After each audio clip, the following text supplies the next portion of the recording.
As that snow continues to fall, we're still seeing people clean up around western New York. We've been hearing from some frustrated people in Buffalo. They say the plows took too long to get to their neighborhoods. And as you can see, we have News 4's Katie Alexander. She's live for us in Allentown on College Street.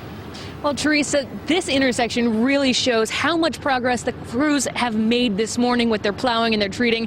This morning when we were out here during wake up, College Street was snow covered. Cottage Street was really a mess. It had quite a bit of slush on it, and there was a huge mound of slushy snow right in the middle where the plow had sort of moved it. It made things very difficult. Now you can see it's down to bare pavement and looking pretty good basically everywhere you go right around here. Plow crews did work throughout the morning and throughout the night to play catch up with all the snow we saw yesterday. They hit the primary streets before moving on to the secondary roads.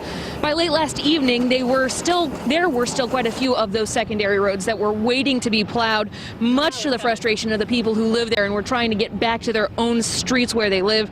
But by the commute time this morning, though, we found that all of the major roadways were clear and most of the secondary streets were in good shape.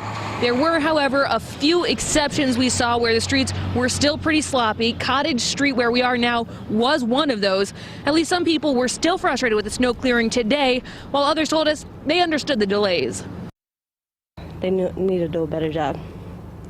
Why? What's the big frustration for you?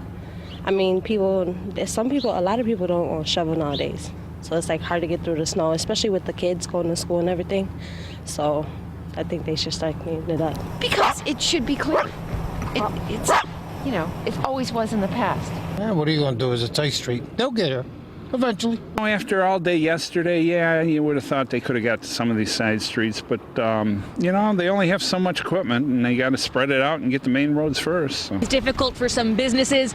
Employees at Black Rock Pharmacy, for example, did point out that when the side streets are rough, that does make things pretty tough on their delivery drivers.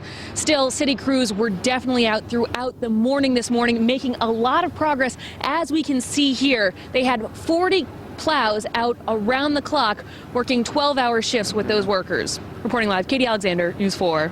Certainly a big difference there, Katie. Thank you.